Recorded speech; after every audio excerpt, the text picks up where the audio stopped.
I don't know if I mentioned this previously, but yeah, that finale will be coming out in its entirety this year. So, get ready for it. Thank you. Next one here. Hello.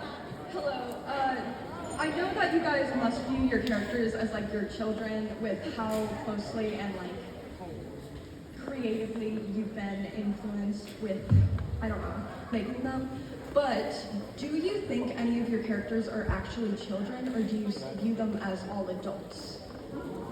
This has been like a very like argumentative topic where somebody is like, Actually, this character is a child because I said so. so I was just wondering if you guys are that. I don't think I'm ready to be a parent. I think maybe instead of children, I see them as drawings. Maybe like compositions. Yeah, like creations. Talking about age of characters, this is more as a viewer because I don't write the show, unlike these two, but I always found there to be kind of like a very nice childlike innocence about Goo. So I would say definitely Goo. Let's go! That's what the microphone. It's funny because I think the character that seems the oldest, Meatphone, is by technicality not an adult. But it feels like the contestants are kind of the underlings to him. And maybe we'll hit on something more with that later down the line. Thank you so much. Thanks. Yeah. So, me and a bunch of my friends have been obsessed with Pi from the Pi Day episode.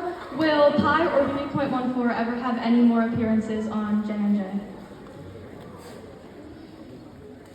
Well, I'm really happy that you announced that you are like a fan of Pi, because I feel like it's such a new character that I never know whether they're gonna really strike a chord. But if you want more Pi, then let's add more Pi.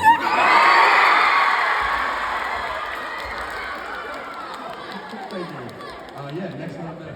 In Inanimate Insanity Season 3, Episode 12, when Cabby is talking to Paint Crush about their former team leaders, her info on OJ and Silver Spoon was correct. But why was her info about light bulbs so outdated? Yeah, that is a really good question. I feel like what's interesting about Cabby too is the information she has can really only be via like her own perception, so to speak. So there may be information that she's able to get from actually like speaking with the characters that may help to alleviate some of those gaps. And I feel like that was part of her arc, like later in the series too, getting to know a lot of the contestants around her, rather than kind of making assumptions based on their character in certain aspects. Kind of led her to her victory in that season. So I feel like as the season went on, she became, more knowledgeable just from having those interpersonal kind of relationships. Yeah. Thank you so much. And yeah. Greetings and salutations. So, I was going to ask if BFDI and II had a heroes versus villains season, but I was wondering, what's with the black box on the stage? Oh, I think it's just a speaker or something. That came with the theater.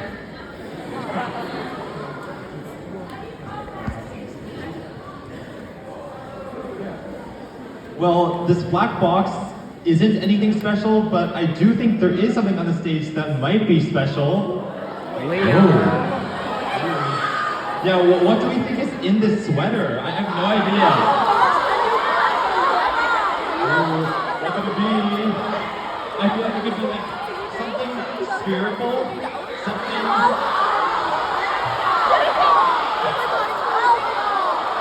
Well, I feel like Michael. Let's count down Michael to reveal it in 5, 4, 3, 2, 1. Softball!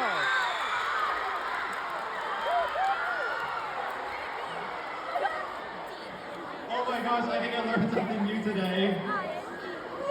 Wow, okay, so that's supposed to be a secret, so don't tell anyone. Oh my gosh. Oh, do you want to do it again? Do you want to see another look? Yeah!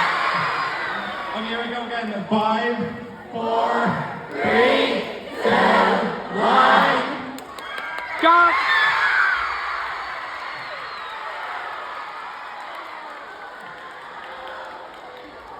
Wow, what a crazy new announcement.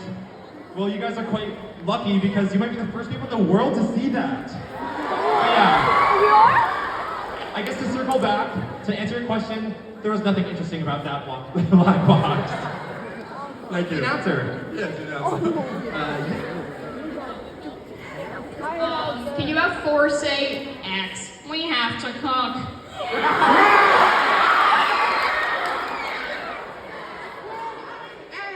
don't know if we have to cook. Axe, don't you understand? Yes, we have to cook.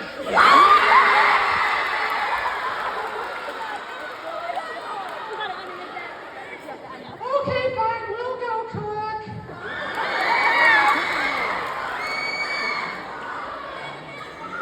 Thank you so much. Thank you. Yeah. I've been wondering this question for a long time.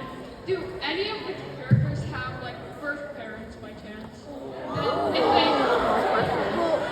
if they do, will they ever appear in an episode or be mentioned? It's funny you mentioned that too, because I may be misremembering, but I could recall that Cabby had mentioned something about her own parents in one episode, but she couldn't remember exactly what was going on there. And isn't that fascinating? Maybe it's a topic we need to explore in a very upcoming episode, potentially. Thank you so much. And yeah, next one, yeah. Hi. So if you were to make a season 6, what would the theme of the season be? We honestly haven't really thought too much about a season 6 at all. We focused so much on BFDIA and Teapot, but would you guys want a season 6? Is that...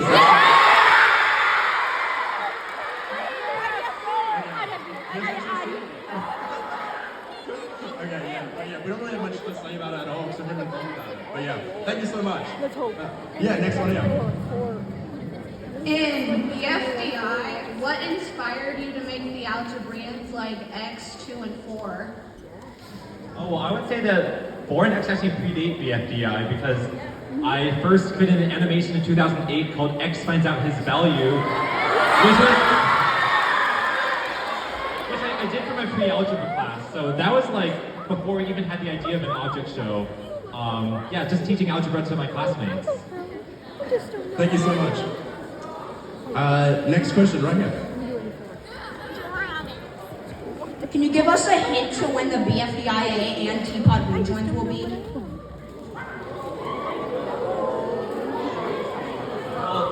There's sort of a rejoin happening in Teapot right now. So I feel like we gotta like have one rejoin happen, let that simmer, kind of let that new contestant like get used to being in the cast again, and then that's when something else will happen.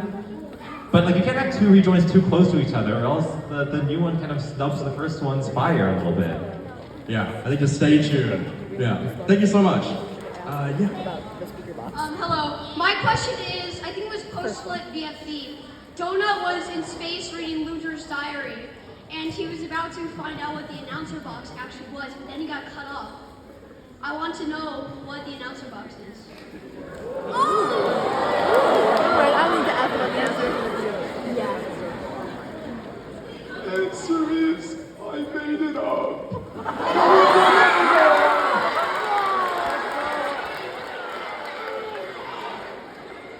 Thank you so much. Yeah, next one. Me? Alright, so basically, you know in Teapot 11 where Obadi's like chest compartment opened? And like it says in the BDI character guide that his chest compartment has opened as many times as Teardrop has spoken. So does that mean that Teardrop can speak? I think it means that, like what happens to every book, every reference manual, every encyclopedia, the BFDI character guide has become outdated.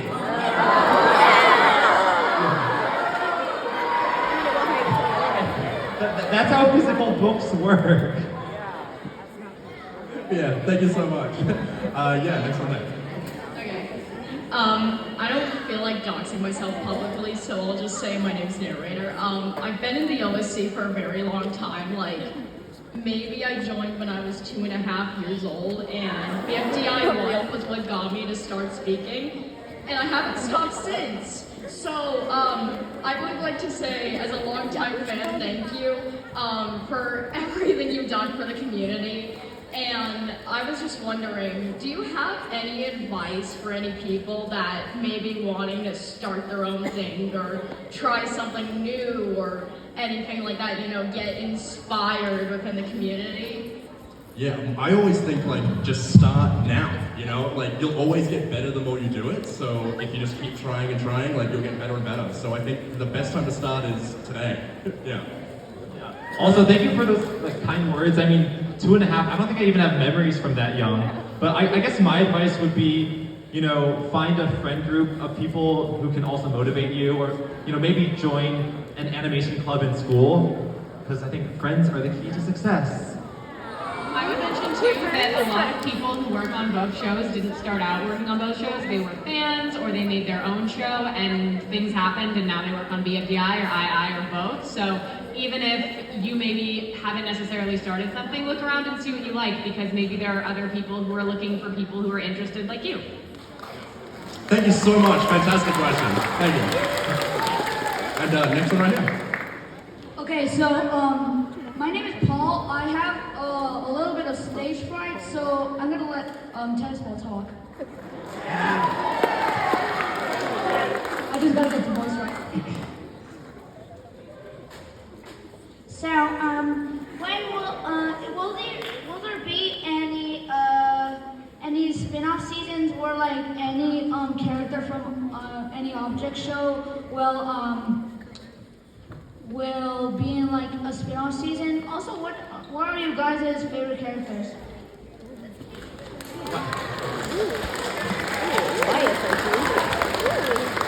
Wow, that sounds exactly like me. Wow, it's like I'm looking in a mirror.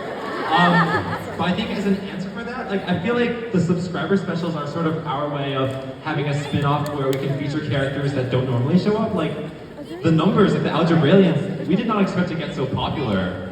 So that's our first spin-off. And I guess for future spin-offs, we just have to wait and see. Thank you so much. Thanks. Oh, favorite characters. My favorite character is Leafy. Okay, I keep flip-flopping between being his biggest hater and biggest fan, but I would say Purple Face.